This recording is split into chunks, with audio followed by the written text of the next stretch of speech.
Et le monde passe et sa convoitise aussi, mais celui qui fait la volonté de Dieu demeure éternellement. 1 Jean 2,17.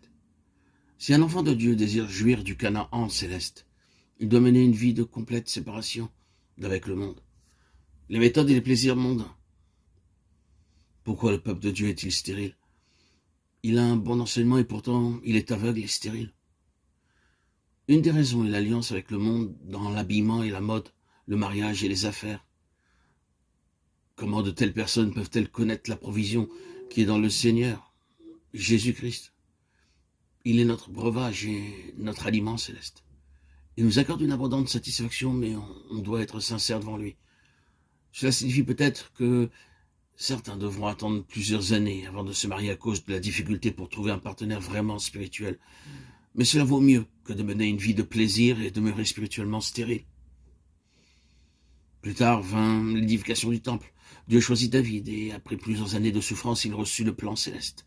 1 Chroniques 28, 19. Dieu montra aussi à David l'emplacement du temple. David donna le plan et les matériaux à Salomon et ce dernier construisit le temple. Salomon était un homme de paix. L'œuvre fut accomplie, non seulement en temps de paix, mais le travail même fut réalisé dans la paix et le calme jusqu'à ce que le moindre des détails du plan de Dieu fût achevé.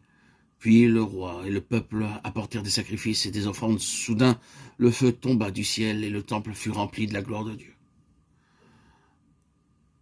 Remarquez les pas par lesquels Dieu conduisit son peuple. Il conduisit Abraham, puis Isaac, puis Jacob, comme des individus, puis son peuple en Égypte. Ensuite, à travers le désert et dans le pays de Canaan. Puis ce fut l'édification du temple. Et la gloire de Dieu demeurant au milieu de son peuple avec une splendeur et une puissance céleste.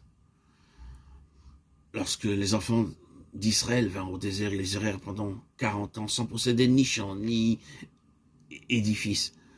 Pour leur nourriture, le Seigneur dit, je vous enverrai la manne chaque jour. Ils ne devaient faire qu'une chose, rester là où ils avaient planté leur tente, jusqu'à ce que la nuée de Dieu s'élève au-dessus du tabernacle. Nombre 9, 18 à 22. Dès que la nuée s'est levée, ils devaient partir, quelle que soit l'heure du jour ou la nuit, dans la direction qu'elle prenait. Ils ne pouvaient aller où ils voulaient, tandis qu'ils étaient dans le désert. Ils étaient le peuple de Dieu et ils devaient être conduits, gouvernés, contrôlés par Dieu en toutes choses. C'était une leçon simple, qui cependant leur était très difficile à apprendre. Dieu désire que vous et moi nous apprenions cette leçon, apprendre à être conduits par l'Esprit, Romains 8, 14. Le peuple de Dieu a reçu le don du Saint-Esprit, les sauveurs ainsi que guide.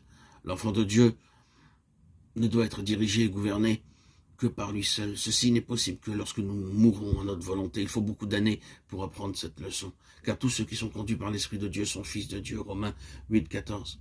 Depuis le désert, le peuple de Dieu entra dans Canaan, la terre de la promesse, représentant la provision de Dieu pour son peuple.